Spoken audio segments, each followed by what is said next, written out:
I am Rose Steele, 88 years old. Very unexpected to ever reach this age. So tell us about your childhood. Where were you born? And what year were your parents born? I was born in Chicago, Illinois, and on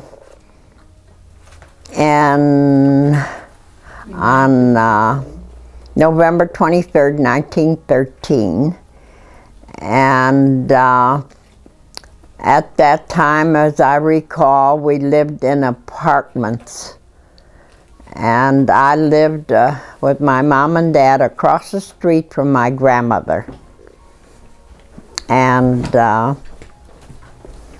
grew up in Chicago among all the streetcars and subways and buses. Very active life in Chicago. What kind of education did your parents have? My father evidently was a farmer in Poland and came from a large family. My mother was born in Russia under the Tsar, at the time of the Tsar, when he reigned.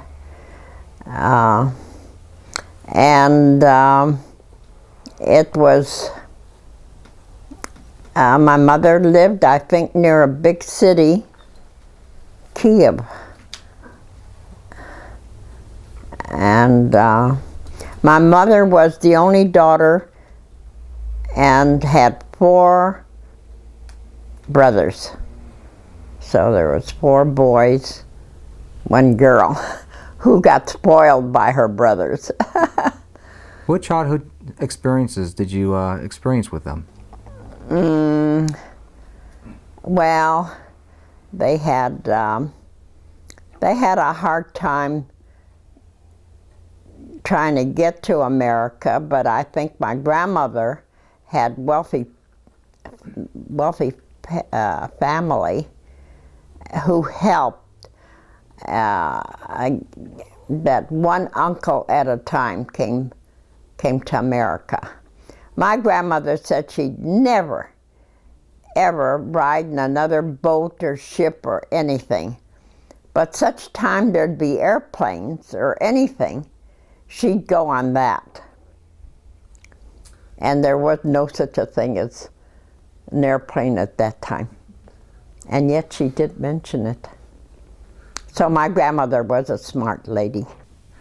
So what did you think you wanted to do with your life? What were your dreams? Oh, I wanted to work in advertising. I liked making up signs and anything that would be in the way of advertising. But it didn't work out for me. Instead, other things happened. And so, when did you marry, and where? Well, my father having a store on Maxwell Street, which is a commercial store, commercial street where people have businesses, but on the weekends they come out with push carts and different things that a person has to sell along a curb and try to sell it that way. And how many children did you have? What were their names? What were they like? My children were born in Chicago. I married in Chicago, and I had Lillian, in Chicago, and then there was Richard, born in Chicago, and Myrna, born in Chicago. But my younger one, Ronald, was born in Johnstown, Pennsylvania. What were their names? What were they like? Lillian was my oldest. Richard was maybe after an actor like Richard Arlen or somebody. And Myrna was also Myrna Loy, who was an actress. And then Ronald could be even after Ronald Reagan. What are some of your most memorable experiences? There was a lot of crisis in my life. So from one thing to be a memorial, I don't know. It was doing things out of necessity that I made a move from Chicago to Pennsylvania, and stayed on in Pennsylvania for about 17 years. And then another crisis come along and made another move to come all the way to California. Moving out to California is the best thing that could have happened. It's a 100% easier life. It seems like back in Pennsylvania, Chicago, it seems like it was a little bit backward. It wasn't quite an easy life. We had 4 seasons, had the hot weather, cold weather, humidity, and in California had none of that. It just was constantly nice. California turned out to be a good thing for me. It was something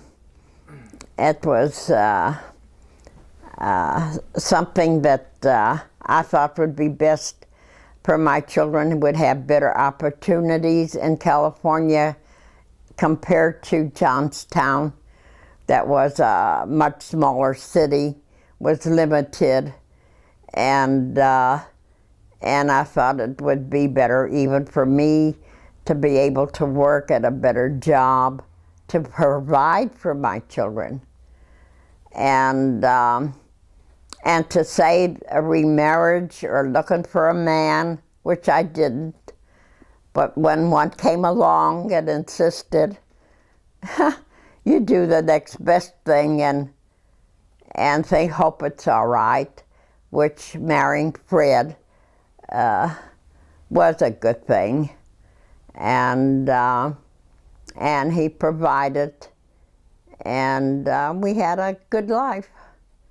It was family life, and we enjoyed it.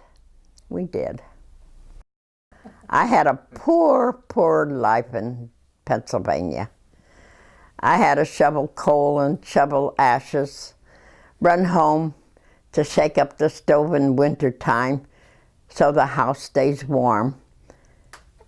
Things that were real poverty I went through, and that wasn't a very good life. It was beautiful country. I won't take anything away from Pennsylvania. It's beautiful country, but I didn't have I lived a poor life. So tell me how you met Fred, your second husband. Met him on a bus that I had to take to work, and I was on the bus as a passenger, and I was the last passenger off the bus. But some man was trying to have Fred make a date for him, and Fred said, "Well, I don't know no women." And I stood right there, and I, for some reason, I said, "And I don't know no men." So he took notice of me, and he says, "Oh, you don't know any men, you know?" And he says, "Where do you live?" I said, "I live up that hill," which I did. I lived up the hill, but the bus would only go on the lower level. Yeah. And I'd get off at the stop, was his last stop, the last one off the bus, and I'd walk up that hill. Well, a week later, he come up that hill from the, the beginning of the hill up that street and went to different houses until he came to where I lived. And my daughter was on the outside, and he was questioning, talking to her about a woman that he is looking for that was on the bus. And and she says, "Oh, it sounds like be my mother," Anyway, he came to the door, and I was shocked. I was really shocked, but he insisted on meeting me and taking me out and getting acquainted and wanting to marry me. And that's how. How long did you see each other before you got married? Oh, he'd spend every time he had off of work, he took the kids out. He was with the children, remember? He was good to my children. So and I said, "Oh, I can't, I don't want to marry, I didn't want to marry. Let's wait." And he said, "Wait would break the bridge," was his way of saying it. And he didn't want to wait. So we finally got married. And then I had a son, Glenn. Tell us a little bit about Glenn. He works for the railroad. Glenn, Tell us. was born to us and got along with everybody else. And his dad, being a trained railroad person from a railroad family, since his dad was an engineer and his uncle was an engineer, and he had a cousin that was a conductor, and it was more or less so Glenn, second nature, become an engineer in later life. Yeah. So that's the story then of Glenn and the railroad. So tell us a little bit about Myrna. She married at the age of 16, so I had a sign for her. But it's been a marriage for her and Joe that's inseparable, where they had their 3 children, but Myrna stayed Myrna. And Lillian was strong-minded, but she met Don at the age of 18 and married.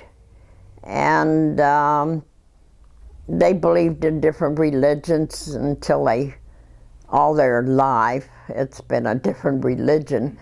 And they went on and had, 4 children or something.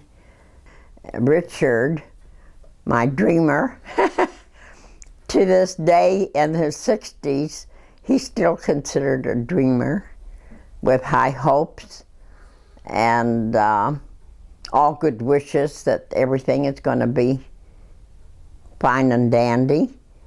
And it's to be seen, still to be seen.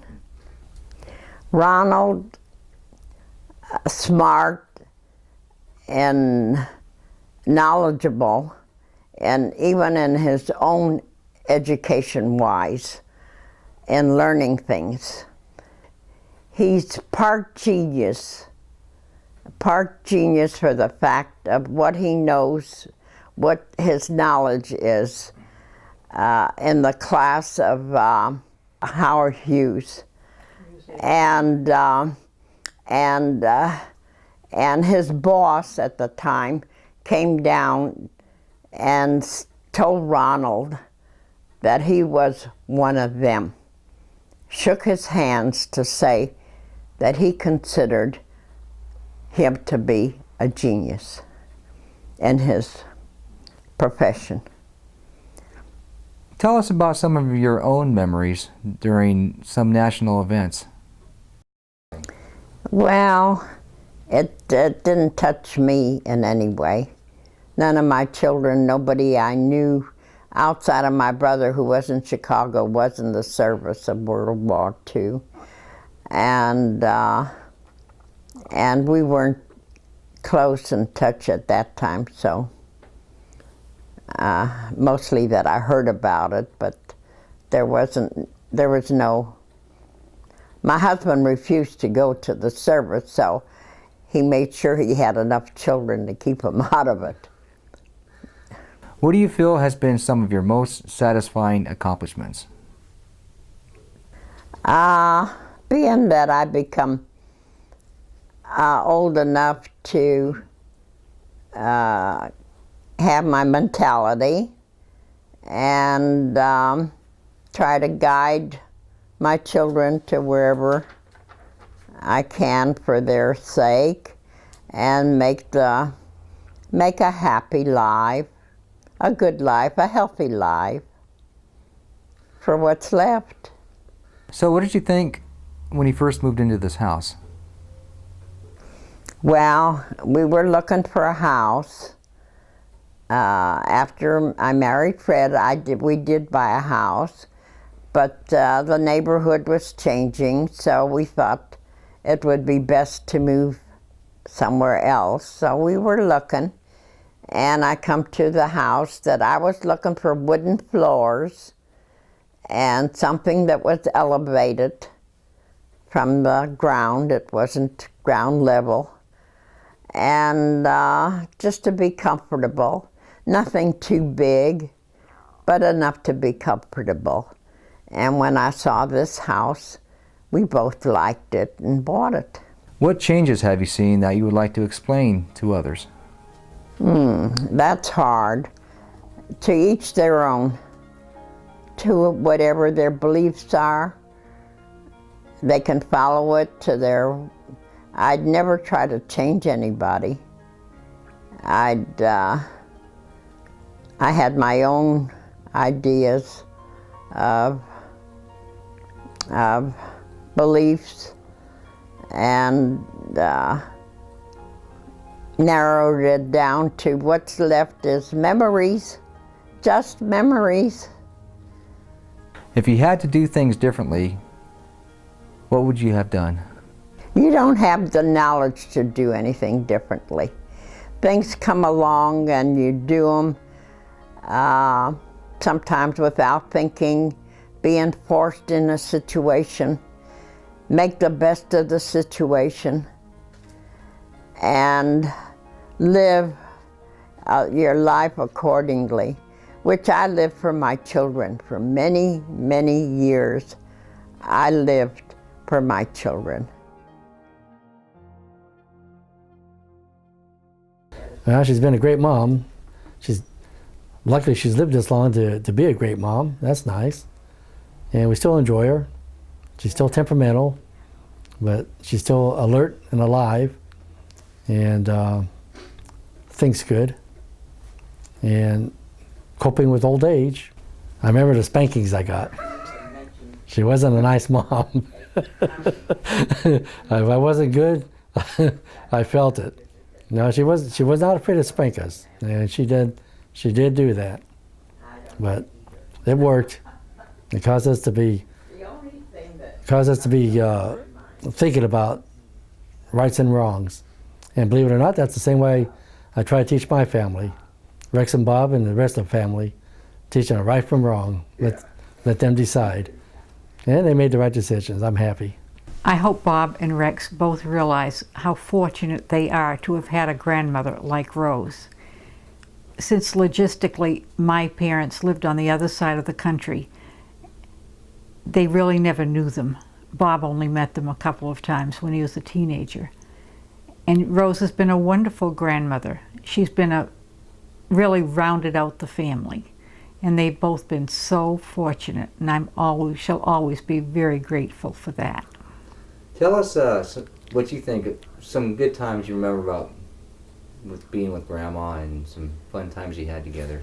Well, when Fred was alive, I remember we would go places together.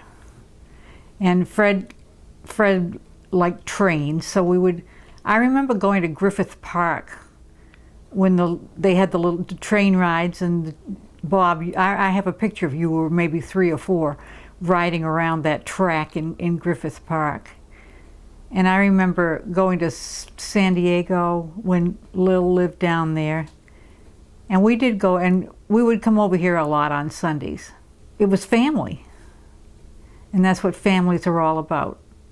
I had a lot of good memories, especially when I remember coming over here and when the Morgans were over here, and I'd play with Ronald, and we all get together and we'd play cards or something, and we had a big family. That's the best memories, I think, of coming over here, is when everybody was here, and Grandma and the whole family would show up. But I do remember times when we'd go down to San Diego, or we'd go to Tehachapi. I remember going to Tehachapi, and when I was a kid, going up there and riding the little trains, going around the tracks up there, and that was a lot of fun. Did you ever go out to Hunter Park, do you know? I don't think I ever been there. I remember going to Tehachapi. Yeah. No. And that's pretty much the best memories that I have. Well, I mean, I remember growing up, coming over here pretty much every weekend. I mean, we came over a lot, and it was always a fun place to come, and I have so many memories of just growing up here, and it always is nice to come 15 years later, and it still feels the same. It looks the same, and I always feel some peace at seeing that.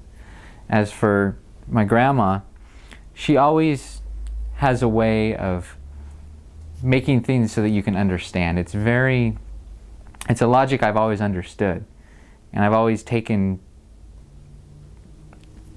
serious thought into what she says, and I always admire how she can tell a story and really put some perspective into it.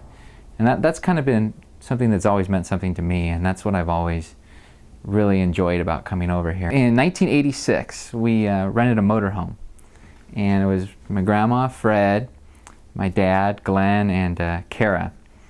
And we took 2 weeks, and we just drove up the California coast into Vancouver, Washington. And it was a trip I can remember very vividly. I still remember it like it was just yesterday. That was Went to the World's Fair. it was the World's Fair in Canada. Canada, 1986.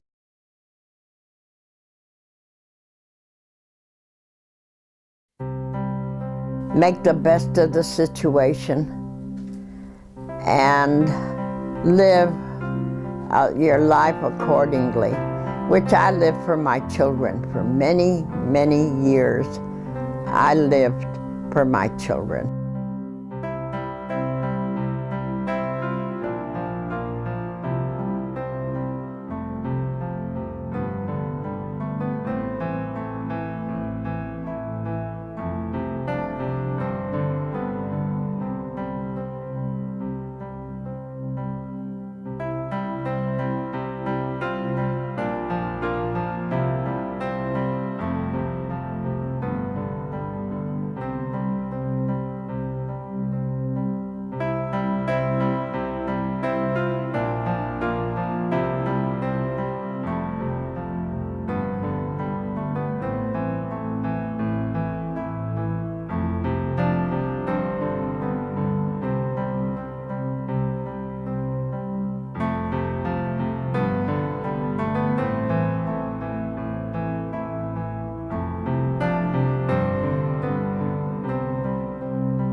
To each their own. To whatever their beliefs are, they can follow it.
What's left is memories, just memories.